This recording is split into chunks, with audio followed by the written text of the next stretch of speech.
Nós temos o tema dessa mensagem: lavai as vossas vestes. Lavai as vossas vestes. E eu convido você a abrir sua Bíblia no livro de Êxodo, capítulo 19, versículo 10. Êxodo 19, 10. Lavai as vossas vestes. Livro de Êxodo, capítulo 19, apenas o versículo 10.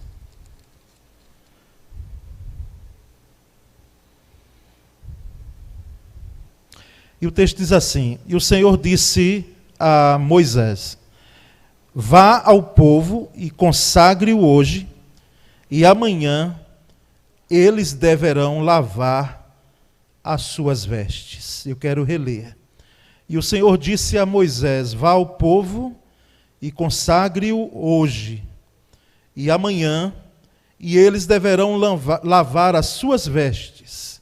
Esse é o texto que nós temos por base dessa pregação, dessa mensagem bíblica. Irmãos, o lavar de vestes durante a pandemia, acho que é público e notório na sua casa de que nunca se lavou tanta roupa quanto nesse tempo, não é?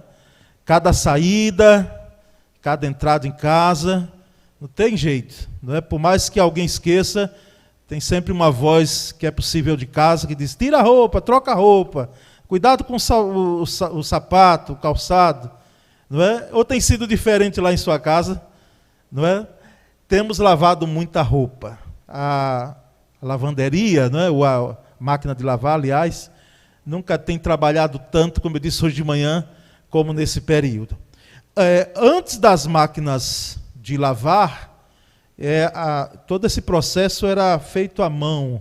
Por isso que aqueles que têm máquina de lavar em casa, levante as mãos para cima, dê glória a Deus, porque todo esse processo seria feito, e aqui eu estou diante de gente que lavou muita roupa, quem sabe, nas mãos. Dentre elas, uma esposa de um pastor, meu gordinho, né, que lavou um bom tempo a mão mesmo. Depois foi que a gente conseguiu uma primeira máquina, né, de lavar.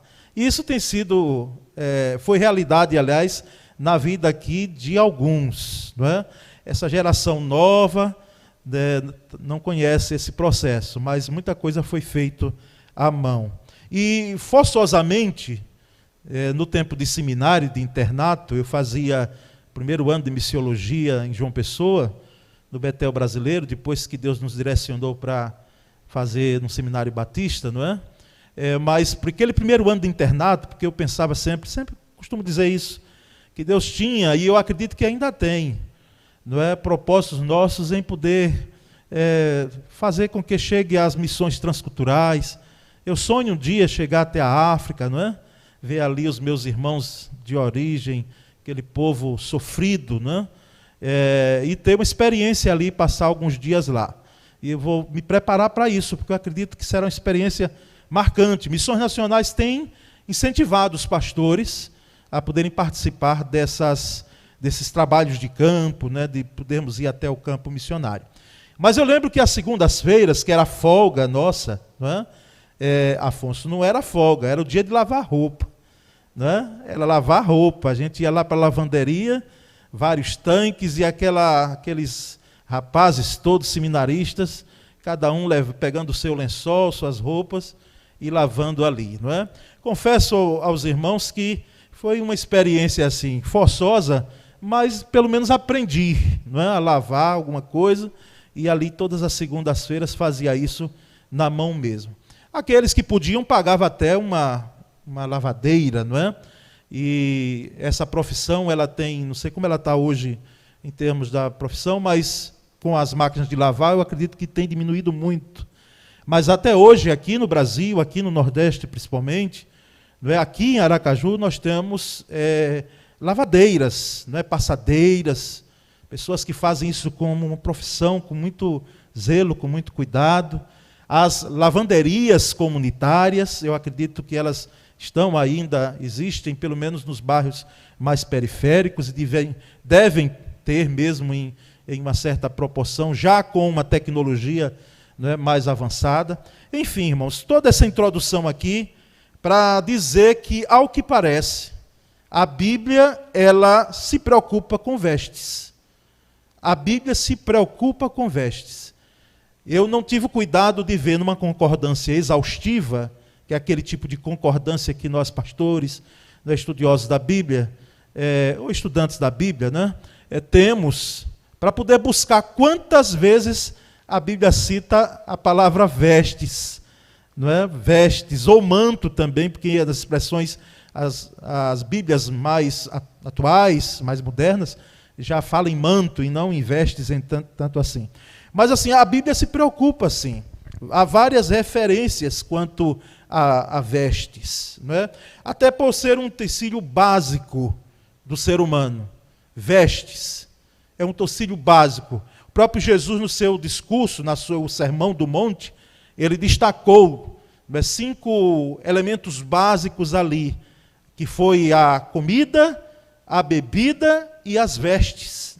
Inclusive, falando de vestes, Jesus nos deixou um desafio de nós olharmos para os lírios do campo.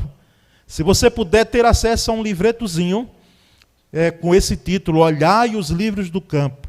Porque nós vamos notar que Jesus, na realidade, ali, nesse Mateus 6, Evangelho de Mateus, onde ele fala sobre vestes, onde ele fala sobre comida, onde ele fala sobre o beber, esses elementos básicos da nossa vida, Jesus está falando não de vestes, simplesmente, não de comida e não de bebida, simplesmente, mas ele está falando de providência de Deus, um Deus que é providente. Por isso que, se puder ter acesso, acredito que ainda hoje, não está sendo editado um livretozinho, Olhai os lírios dos campos, não é?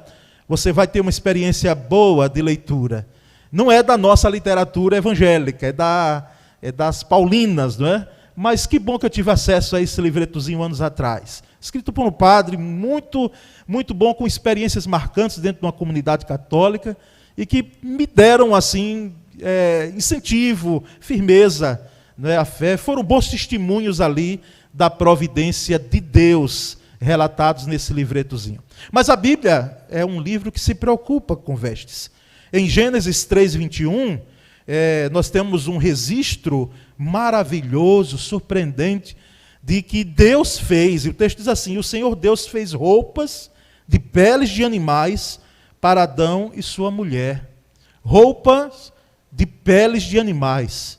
Aqui o contexto já pós-pecado, quando Adão olha para Eva e percebe que ambos estavam desorientados devido àquela queda, como chamamos em teologia, não é? E perceberam que estavam nus, despidos totalmente, e o próprio Deus sacrifica, segundo os estudiosos, porque para fazer peles de animais, ele até poderia fazer com o falar dele, não é? Que haja uma pele de animais, que aconteça aqui, mas segundo os biblicistas, o próprio Deus sacrificou um animal daqueles que se encontrava ali no Éden, para que pudesse vestir Adão e Eva, esse primeiro casal. Em Jó capítulo 1, versículo 21, nós percebemos uma expressão do patriarca Jó interessante, que nós sabemos. Ele disse: saí nu do ventre de minha mãe e estarei nu quando partir. O Senhor me deu o que eu tinha e o Senhor o tomou. Louvado seja o nome do Senhor. Estou dizendo isso porque nós não chegamos ao mundo vestidos, não é? Seria um caso assim, muito estranho alguém chegar, já pensou? Nascer, eu tenho ouvido falar de alguns nascimentos aí estranhos, e que mandam, e algumas coisas a gente sempre questiona, não é? De alguns nascimentos estranhos que têm sido colocados aí, inclusive na internet. A leitura primeira que eu faço é de interrogação, é de exclamação, é de questionar, não é? Se não é um próprio fake news, embora não descarto a possibilidade de algumas coisas esquisitas, não é, estarem acontecendo hoje. Mas uma coisa nós temos certeza: nós chegamos totalmente despidos, chorando, que foi a nossa primeira linguagem, e chegamos carentes mesmo, totalmente dependentes de alguém para cuidar da gente. E ai de nós se não houvesse esse cuidado, esse amparo de pai, de mãe, ou de quem fez o papel de pai e mãe, não é? Que pôde amparar, cuidar da gente, vestir. Não é? Então, vestes aqui, para nós, na realidade é algo que nós temos após o nascimento. E com a nossa morte, que é uma experiência terrível, marcante, não é? Para aqueles que puderam vestir, né, alguém querido. Eu mesmo, nessa trajetória de pastorado, a gente vai fazendo de tudo um pouco, inclusive ajudar, não é, alguém da família a vestir também um ente querido. Nós estamos ali, né, fazendo isso quando muitas vezes falece em casa, enfim, é todo esse trâmite que causa um impacto grande, porque após a partida, após o falecimento, nós não temos como mais, se não depender de que outro vistam, de que outro façam esse serviço de nos dar uma veste para sepultamento. Então, irmãos, toda essa introdução, para voltarmos ao versículo que nós lemos, né, e trazermos aqui alguma luz para esse texto de Êxodo, no capítulo 19, versículo 10. Qual é o contexto desse versículo aqui? Qual é o contexto do texto? Aqui, no dia que se completaram 3 meses que os israelitas saíram do Egito. Você vai notar isso a partir do versículo 1 do capítulo 19. Aí tem toda a narrativa, né, esses 9 versículos anteriores. Então, tinham 3 meses apenas, temos que dizer assim, porque foi uma caminhada de quanto tempo? Quem lembra? 40 anos. Né? Uma trajetória de 40 anos. Embora nós percebemos na narrativa bíblica que 39 anos o povo ficou em Cádiz Barneia, não é, que era pertinho da terra prometida, olhando para ela, mas sem poder entrar. 39 anos ali em Cádiz Barneia é o que diz o texto de Deuteronômio no discurso de Moisés, de despedida. Então, depois deles saírem de Refidim, entraram no deserto de Sinai, e Israel então acampou ali diante do Monte Sinai. Então esse é o contexto. E nós temos aqui a palavra de Deus dada a Moisés, porque assim que eles se instalam no pé do monte, Moisés sobe até o monte, e há uma expressão na Bíblia que eu li hoje, que diz que Moisés subiu para ter um encontro com Deus, ali em Sinai. E justamente nesse encontro, o próprio Deus que falava com Moisés, como você está me ouvindo aqui nessa noite, né, como você está me ouvindo em casa, como você está ouvindo a minha voz e vendo aqui a minha face, Moisés possivelmente, nessa trajetória da vida dele, foi um dos homens, dos personagens bíblicos que mais intimidade teve com Deus, a ponto de ter esses encontros marcantes. Aí o próprio Deus fala para ele, olha, você vai, desça e diga ao povo de Israel, ao meu povo, de que eles devem lavar as suas vestes. Lavem as suas vestes. Essa era uma ordem dada. Consagre o povo hoje e amanhã, purifique-os e diga a eles que lavem as suas vestes. Irmãos, há pelo menos alguns aspectos aqui em relação ao lavai as vossas vestes, que nós temos aqui uma ordem de Deus dada a Israel, que agora eu quero trazer para nós aqui, tentar contextualizar para as nossas vidas, não é? Respeitando a diferença de contexto. E vocês não vão ter hoje, nessa noite aqui, esses aspectos na tela, mas eles serão facilmente absolvidos. O primeiro aspecto aqui é o aspecto higiênico e cerimonial nessa ordem. Era uma ordem, um aspecto higiênico e cerimonial. Em Levíticos 11, 28, livro de Levíticos, eu já vi gente dizendo, meu pai, pastor, eu até começo a ler a Bíblia bem com Gênesis, em Êxodo vai bem, não é? Quando chega em Levíticos, só a misericórdia, porque é lei demais, é lei para lá, lei para cá, e é isso mesmo, meus queridos, não é? É muita lei, e elas eram necessárias, aquelas leis, aquelas ordenanças. O povo estava no deserto e precisava daquelas orientações. Não é? Então, um aspecto higiênico e cerimonial, em Levíticos 11, 28, diz assim: e o que levar os seus cadáveres, lavará suas vestes, e será imundo até a tarde. Eles serão para vós imundos.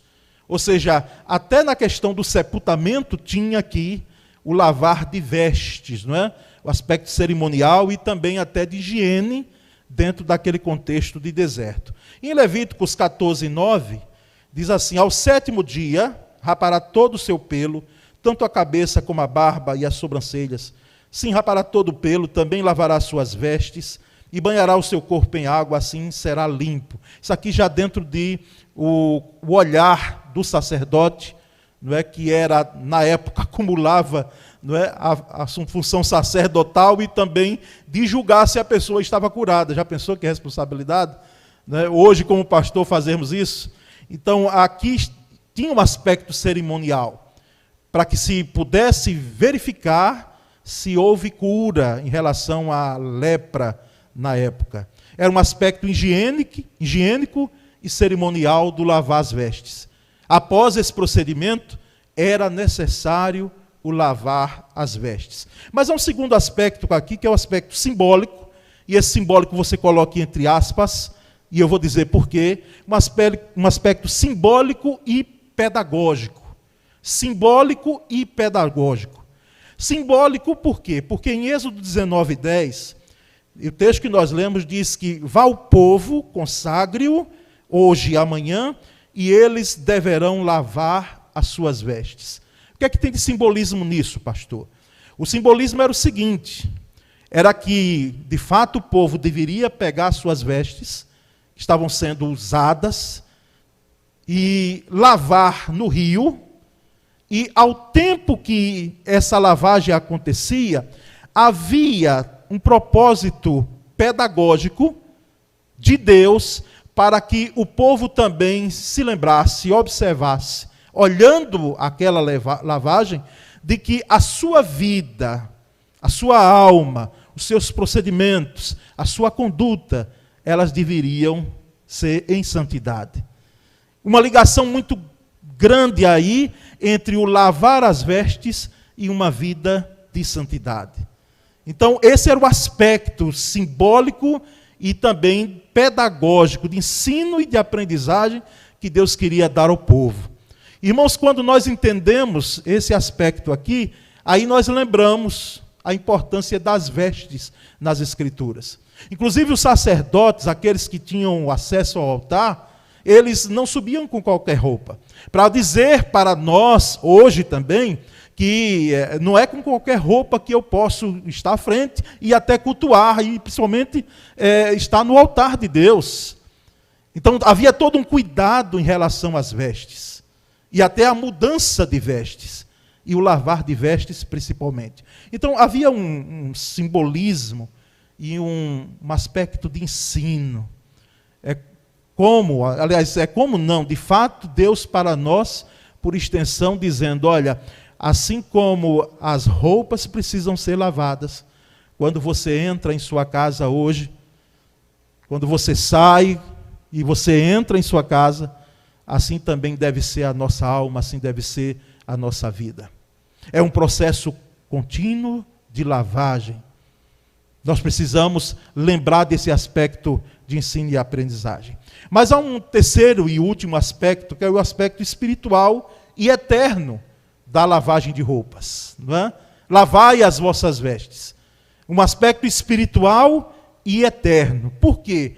Porque em Eclesiastes, num contexto de antiga aliança, vamos dizer assim, porque se atribui a autoria de Eclesiastes a Salomão, já no final, mais ou menos, de sua vida, com seu coração voltado já para aqueles deuses de suas mulheres e concubinas, não é? Ele, lá em Eclesiastes 9:8, tem assim: sejam sempre alvas as tuas vestes, e nunca falte o óleo sobre a tua cabeça. Sejam sempre alvas as tuas vestes, e nunca falte óleo sobre a sua cabeça. Não querendo forçar o texto, mas aqui, irmãos, é um aspecto claro de que a nossa vida, as nossas vestes, elas devem estar purificadas, limpas, não é? Limpas mesmo. Elas precisam ter esse aspecto para que não aparente e não demonstre aquilo que muitas vezes está lá dentro e que brota para fora, que são os piores erros que nascem, que brotam e que não brotam de fora para dentro, não, brotam justamente de dentro para fora, porque nascem do coração, como o próprio Jesus diz. Então, é um aspecto espiritual e eterno. Por quê? Porque nós precisamos das nossas vestes alvas, não é? Limpas. Aqui o sentido não é nem do branco, embora a Bíblia cita em várias passagens, mas é da limpeza, não é? Do limpo, o aspecto de limpeza. É alguém que, na realidade, tem a sua vida em consonância com o seu discurso, a sua conduta em consonância com o seu discurso. E aí nós vamos chegando a esse aspecto espiritual e eterno das vestes. Por quê? Porque em Apocalipse capítulo 7, versículos 13 e 14, diz que, e um dos anciãos me perguntou, estes que trajam as compridas vestes brancas, quem são eles e de onde vieram? Estavam perguntando daquele discurso de João, e dentro daquele contexto do Apocalipse, da revelação do Apocalipse. Respondi-lhe, meu Senhor, tu sabes, João responde. Disse-me ele, estes são os que vêm da grande tribulação e lavaram as suas vestes e as branquearam no sangue do Cordeiro. Esses branquearam as suas vestes no sangue do Cordeiro. Recebemos uma missióloga aqui anos atrás, não é? E ela citou que na Europa, isso no período de que aproximadamente cerca de 7 anos tem isso, já é escandaloso para o europeu ouvir essa questão de sangue de Jesus, sangue de Cristo, sangue que tem poder, sangue que lava, sangue que purifica, não é?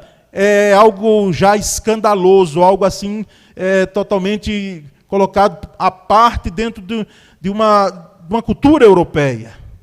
Mas, irmãos, o que nos chama a atenção aqui é que, de fato, aqueles que branquearam as suas vestes no sangue do Cordeiro, esses são aqueles que estão agora diante de Deus, e aqui o texto diz que, inclusive, eles passaram pela grande tribulação. E eu não entro no aspecto aqui de, se você me pergunta, então a igreja vai passar pela grande tribulação? Somos nós aí, pastores, pastor, que nós estamos representados nesse. Não quero entrar por esse caminho. O que eu quero dizer em alto e bom som aqui, para mim, para você e para aqueles que nos ouvem, é que o sangue de Cristo Jesus nos purifica de todo pecado. É o sangue que ele lava e ele limpa, ele não suja. E aqueles que lavaram as suas vestes, aqueles que foram alcançados pela graça de Cristo Jesus, aqueles que entenderam que o amor gracioso de Cristo Jesus, ele de fato é irresistível. E aí, nesse fato, eu tenho que concordar com os meus irmãos calvinistas, assim, a graça de Deus é irresistível. Uma vez colocado Deus o seu olhar em nós, quem poderá resistir? Esses lavaram, sim, as suas vestes, as suas vidas, no sangue do Cordeiro. Esse sangue que não foi derramado em vão. Por isso que as vestes são limpas, são alvas. E eu finalizo, irmãos, o mesmo texto, o livro de Apocalipse, capítulo 22, versículo 14, que diz, bem-aventurados aqueles que lavam as suas vestes no sangue do Cordeiro, para que tenham direito à árvore da vida e possam entrar na porta, na cidade, pelas portas. Bem-aventurado. O escritor do Antigo Testamento, quando usava essa expressão, na língua que foi escrito o Antigo Testamento, que foi hebraico, ele, em alguns biblicistas, trabalham com um termo mais do que feliz. Bem-aventurado é mais do que feliz, não é apenas alguém que tem a felicidade. Mas é uma expressão que nós não temos uma que possa corresponder na língua portuguesa. Então, é alguém mais do que feliz, o bem-aventurado. Bem-aventurado aqueles que lavam as suas vestes no sangue do Cordeiro, para que tenham direito à árvore da vida. Essa árvore da vida aqui não é outra, inclusive fruto de discussão em debates teológicos, não é outra senão a própria essência do Cristo Jesus. Aquele que é o pão que desceu do céu, aquele que descedenta a sede, aquele que derramou o seu sangue, aquele que de fato dá vida àquele que é alcançado pela graça de Cristo Jesus. E aí possam entrar na cidade pelas portas. Lavaram as suas vestes no sangue do Cordeiro. Lavaram as suas vestes no sangue do Cordeiro. Meus irmãos, quando nós falamos em lavai as vossas vestes, nós queremos aqui dar uma palavra à igreja, no sentido de que nesse mundo que nós estamos vivendo, em termos de corrupção, e corrupção até no meio evangélico, que é um meio que tem sido nojento, não é? E se utilizando muitas vezes da fé para meios escusos. Nós vivenciamos hoje um secularismo enorme, pessoas que podem se orgulhar, às vezes até de bater no peito, de que não precisam de Deus ou de crer em Deus para viver, e nós respeitamos isso, mas não concordamos. Entendemos que o homem é carente essencialmente, existe um vazio no coração do homem, que só Deus mesmo de fato pode preencher na sua plenitude. Nós queremos exortá-los para que nosso discurso seja com as nossas vidas, com as nossas vestes limpas. Não é? A grande diferença, irmãos da igreja, será não tanto no seu discurso de pregação, que é importante, mas no viver aquilo que prega.